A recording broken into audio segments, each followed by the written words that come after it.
marco de la OTCA, de la Organización del Tratado de Cooperación Amazónica, se hacen unos diálogos amazónicos y los presidentes se reúnen para llegar a unos acuerdos. Y en Bogotá teníamos el gran reto de estar teniendo la quinta cumbre de presidentes y de manera concomitante o paralela los diálogos amazónicos. Esta cumbre fue una cumbre liderada por el gobierno colombiano y muy acompañada por la Organización de los Pueblos Indígenas de la Amazonía Colombiana, la OPIAC, quien tuvo una representación absolutamente maravillosa en el marco de esta cumbre, y también por la sociedad civil, quienes acompañamos tanto en la sistematización como digamos, liderando las mesas de los diálogos que pasaban de manera concomitante a esta quinta cumbre. Entonces era un espacio muy importante de convergencia de cara a la COP30 para alinear ambiciones, sueños y resultados del bioma amazónico. Requirió unos retos fundamentales para los pueblos indígenas, las comunidades locales, la sociedad civil y también los estados. Y era ponernos de acuerdo en, uno, cómo estamos avanzando de cara a la COP30, y dos, que se había avanzado desde los últimos diálogos en Belén do Pará. Se reconoció la necesidad de abordar de manera integral los desafíos. Es muy importante para la Amazonía colombiana entendernos como región amazónica. Lo que pasa en el bioma no es un asunto que atañe únicamente a los países, sino que justamente en lógica de frontera los ecosistemas tienen que estar interrelacionados y conectados, incluyendo crisis climática, avanzar hacia una transición energética justa, ordenada y equitativa.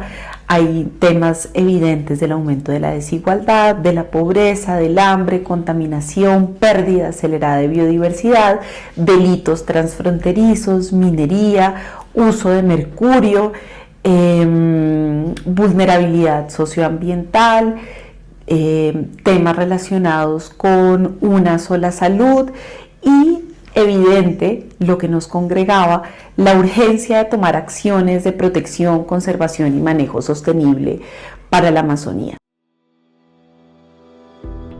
Fueron 35 puntos los que fueron consensuados en la declaratoria de la quinta cumbre, celebrando unos muy específicos maravillosos. Uno, la consolidación del MAPI, el Mecanismo Amazónico para los Pueblos Indígenas, como instancia de participación directa de los pueblos indígenas en la OTCA.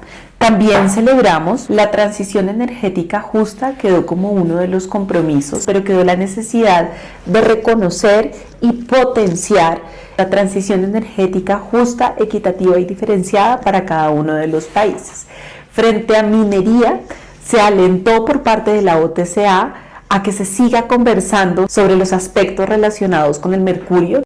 Quedó la trazabilidad del oro como un compromiso, y entendiendo que la minería ilegal en el marco de los delitos transfronterizos es hoy uno de los principales riesgos a los cuales se enfrenta la Amazonía. Se reafirmó la urgencia de proteger a los pueblos indígenas en aislamiento y contacto inicial, que son más, en este momento tenemos más de 189 pueblos en aislamiento en todo el bioma. Entonces en Colombia probablemente tengamos hasta 16, tenemos 2 confirmados, los Yuri y los Pacé, y finalmente celebraría que fue muy evidente la coalición Colombia-Brasil de cara a la COP30, este bloque de Colombia y de Brasil juntos de cara a las negociaciones que se vienen en la COP de cambio climático, va a permitir una potencia maravillosa y un escenario único.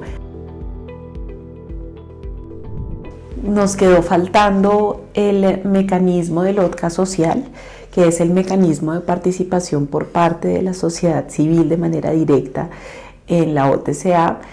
También es evidente la invisibilización de los campesinos y campesinas amazónicas, pues la Amazonía, si bien es un territorio y territorialidad ancestral donde principalmente hay territorios indígenas, también hay otro tipo de habitantes que es muy importante no visibilizar, ¿no? Es tan importante lo que se menciona como aquello que no se visibiliza. Necesitamos acciones conjuntas para evitar el punto de no retorno en la Amazonía, y esto solo lo vamos a lograr como bloque. Es muy importante que los estados vayan muy alineados con los pueblos indígenas, con las comunidades locales, quienes tienen una apuesta muy sólida en términos de derechos territoriales. Este es uno de los mecanismos de adaptación frente a la crisis climática. Un enfoque de derechos muy fuerte en términos de cambio climático, y es importante seguir dialogando entre cambio climático y biodiversidad con esta lupa del enfoque de derechos, ¿no? Que nos permite entender quiénes habitan y cómo quienes habitan son aquellos que conservan, y apostándole a esas formas de conservación es que vamos a lograr que ese punto de inflexión no esté. La Amazonía es la solución frente a la crisis climática, y por eso debe estar en el centro de las negociaciones de la COP30.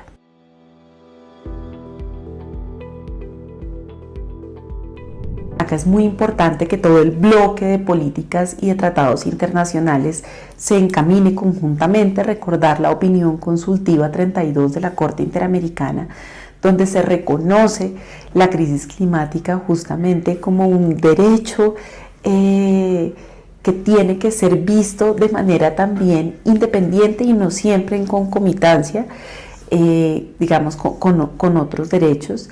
Y es muy importante en el marco de, uno, la actualización de las NDCs, de las contribuciones no determinadas de los países que tienen que presentar. Dos, que en el marco de la implementación del Plan de Acción de Biodiversidad que se presentó en la COP de Cali, también podamos hacer un ejercicio de trazabilidad. Y tres, en términos de transición energética justa, hay una apuesta que es fundamental, y es la moratoria frente a los combustibles fósiles en la Amazonía colombiana. Es muy importante no bajar la guardia en términos de veeduría ciudadana, y para esto el rol de la sociedad civil se convierte en fundamental, como esa veedora que es capaz de darle un monitoreo y seguimiento juicioso, riguroso y constante a que todo lo que se compromete en los estados pase de lindas palabras a acciones.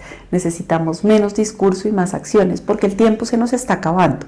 Entonces creo que es un conjunto de temas, pero lo más importante es que sigamos siempre teniendo la Amazonía muy presente en nuestras acciones cotidianas, en nuestras investigaciones y en nuestro ejercicio como ciudadanos, y lo ejercemos todas y todos de manera cotidiana.